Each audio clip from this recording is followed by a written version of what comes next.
کیا آپ جانتے ہیں کہ سب سے بڑی جہالت، سب سے بڑا ظلم اور سب سے خطرناک بغاوت کیا ہے؟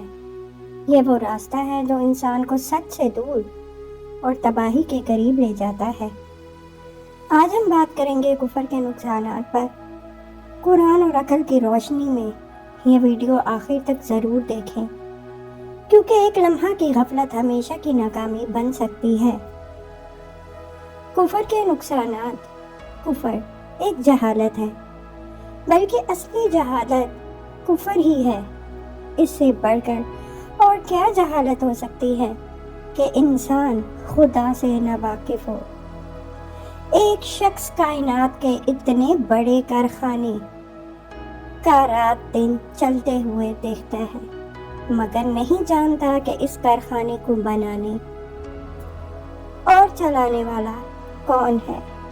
وہ کون کاریگر ہے جس نے کوئلے اور لوہے اور کیلشیم اور سوڈیم اور ایسی ہی چند چیزوں کو ملا کر انسان جیسی لاجواب مخلوق پیدا کر دی۔ ایک شخص دنیا میں ہر طرف ایسی چیزیں اور ایسے کام دیکھتا ہے جن میں بے نظیر انجینئرنگ، ریاضی دانی، کیمیا دانی اور ساری دانائیوں کے کمالات نظر آتے ہیں، مگر وہ نہیں جانتا کہ وہ علم اور حکمت اور دانش والی ہستی کون سی ہے جس نے کائنات میں یہ سارے کام انجام دیے ہیں۔ سوچو اور غور کرو، ایسے شخص کے لیے صحیح علم کے دروازے کیسے کھل سکتے ہیں جس کو علم کا پہلا سرا ہی نہ ملا ہو؟ وہ خواہ کتنا ہی غور و فکر کرے اور کتنی ہی تلاش و تجسس میں سر کھپائے، اس کو کسی شعبے میں علم کا سیدھا اور یقینی راستہ نہ ملے گا، کیونکہ اس کو شروع میں ہی جہالت کا اندھیرا نظر آئے گا اور آخر میں بھی وہ اندھیرے کے سوا کچھ نہ دیکھ سکے گا۔ کفر ایک ظلم ہے، بلکہ سب سے بڑا ظلم ہی کفر ہے۔ آپ جانتے ہیں کہ ظلم کسے کہتے ہیں؟ ظلم یہ ہے کہ کسی چیز سے ان کی طبیعت اور فطرت کے خلاف زبردستی کام لیا جائے۔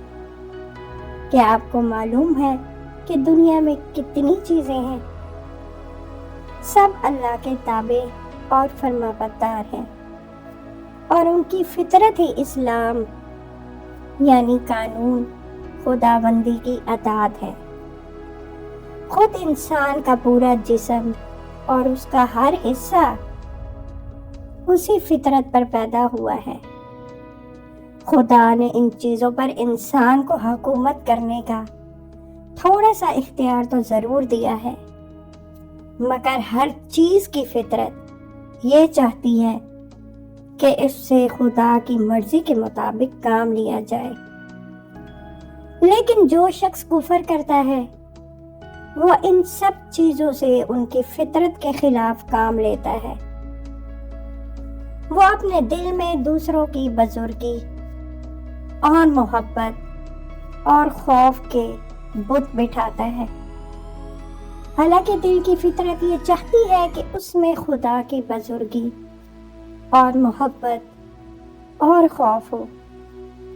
وہ اپنے تمام اعضاء سے اور دنیا کی ان سب چیزوں سے جو اس کے اختیار میں ہے خدا کی مرضی کے خلاف کام لیتا ہے، حالانکہ ہر چیز کی طبیعت یہ چاہتی ہے کہ اس سے قانون خداوندی کے مطابق کام لیا جائے۔ بتاؤ، ایسے شخص سے بڑھ کر اور کون ظالم ہوگا جو اپنی زندگی میں ہر وقت ہر چیز حتیٰ کہ خود اپنے وجود پر بھی ظلم کرتا رہے۔ کفر صرف ظلم ہی نہیں، بغاوت اور ناشکری اور نمک حرامی بھی ہے۔ ذرا غور کریں، انسان کے پاس خود اپنی کیا چیز ہے؟ اپنے دماغ کو اس نے پیدا کیا ہے یا خدا نے؟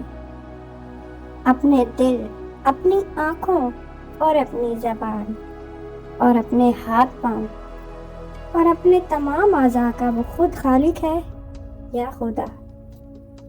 اس کے گرد و پیش جتنی چیزیں ہیں ان کو پیدا کرنے والا خود انسان ہے یا خدا؟ ان سب چیزوں کو انسان کے لیے مفید اور کارآمد بنانا اور انسان کو ان کے استعمال کی قوت دینا انسان کا اپنا کام ہے یا خدا کا؟ آپ کہیں گے یہ سب چیزیں خدا کی ہیں، خدا ہی نے ان کو پیدا کیا ہے، خدا ہی نے ان کا مالک ہے، اور خدا ہی کی بخشش سے یہ انسان کو حاصل ہوئی ہے۔ جب اصل حقیقت یہ ہے تو اس سے بڑا باغی کون ہوگا جو خدا کے دیے ہوئے دماغ سے خدا ہی کے خلاف سوچنے کی خدمت لے، خدا کے بخشے ہوئے دل میں خدا ہی کے خلاف خیالات رکھے۔ خدا نے جو آنکھیں، جو زبان، جو ہاتھ پاؤں اور جو دوسری چیزیں اس کو عطا کی ہیں ان کو خدا ہی کی پسند اور اس کی مرضی کے خلاف استعمال کرے۔ اگر کوئی ملازم اپنے آقا کا نمک کھا کر اس سے بے وفائی کرتا ہے تو آپ اس کو نمک حرام کہتے ہیں۔ اگر کوئی سرکاری افسر حکومت کے دیے ہوئے اختیارات کو خود حکومت ہی کے خلاف استعمال کرتا ہے تو آپ اسے باغی کہتے ہیں۔ اگر کوئی اپنے محسن سے دغا کرتا ہے تو ہم اسے احسان فراموش کہتے ہیں۔ لیکن انسان کے مقابلے میں انسان کی نمک حرامی، غداری اور احسان فراموشی کی کیا حقیقت ہے؟ انسان کو کہاں سے رزق دیتا ہے؟ وہ خدا کا دیا ہوا رزق ہی تو ہے۔ حکومت اپنے ملازموں کو جو اختیار دیتی ہے وہ کہاں سے آئے ہیں؟ خدا ہی تو اس کو فرمانرواری کی طاقت دیتا ہے۔ کوئی احسان کرنے والا دوسرے شخص پر کہاں ایسے احسان کرتا ہے؟ سب کچھ خدا ہی کا تو بخشا ہوا ہے۔ انسان پر سب سے بڑا حق اس کے ماں اور باپ کا ہے، مگر ماں اور باپ کے دل میں اولاد کے لیے محبت کس نے پیدا کی؟ ماں کے سینے میں دودھ کس نے اتارا؟ باپ کے دل میں یہ بات کس نے ڈالی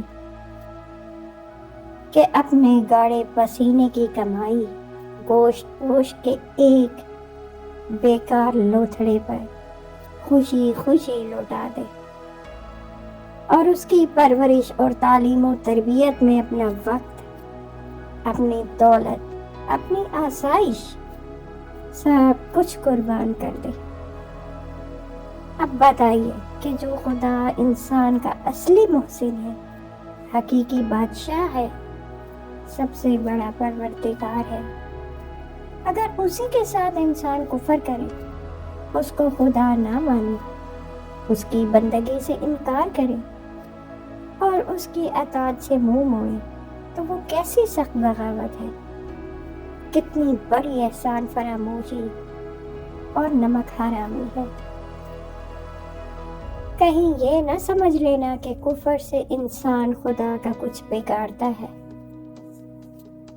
جس بادشاہ کی سلطنت اتنی بڑی ہے کہ ہم بڑی سے بڑی دوربین لگا کر بھی اب تک یہ معلوم نہ کر سکے کہ وہ کہاں سے شروع ہوتی ہے اور کہاں ختم ہوتی ہے، جس بادشاہ کی طاقت اتنی زبردست ہے کہ ہماری زمین اور سورج اور مریخ اور ایسے ہی کروڑوں سیارے اس کے اشاروں پر گیند کی طرح پھر رہے ہیں، جس بادشاہ کی دولت ایسی بے پایہ ہے کہ ساری کائنات میں جو کچھ ہے اسی کا ہے۔ اس میں کوئی حصہ دار نہیں۔ جو بادشاہ ایسا بے نیاز ہے کہ سب اس کے محتاج ہیں، بھلا انسان کی کیا ہستی ہے کہ اس کے ماننے اور نہ ماننے سے ایسے بادشاہ کو کوئی نقصان ہو۔ اس سے کفر اور سرکشی اختیار کر کے انسان اس کا کچھ بھی نہیں بگاڑتا، البتہ خود اپنی تباہی کا سامان کرتا ہے۔ کفر اور نافرمانی کا لازمی نتیجہ یہ ہے کہ انسان ہمیشہ کے لیے ناکام و نامراد ہو جائے۔ ایسے شخص کو علم سیدھا راستہ کبھی نہ مل سکے گا، کیونکہ جو علم خود اپنے خالق کو نہ جانے، وہ کسی چیز کو صحیح جان سکتا ہے؟ اس کی عقل ہمیشہ ٹیڑھے راستے پر چلے گی، کیونکہ جو عقل خود اپنے بنانے والے کے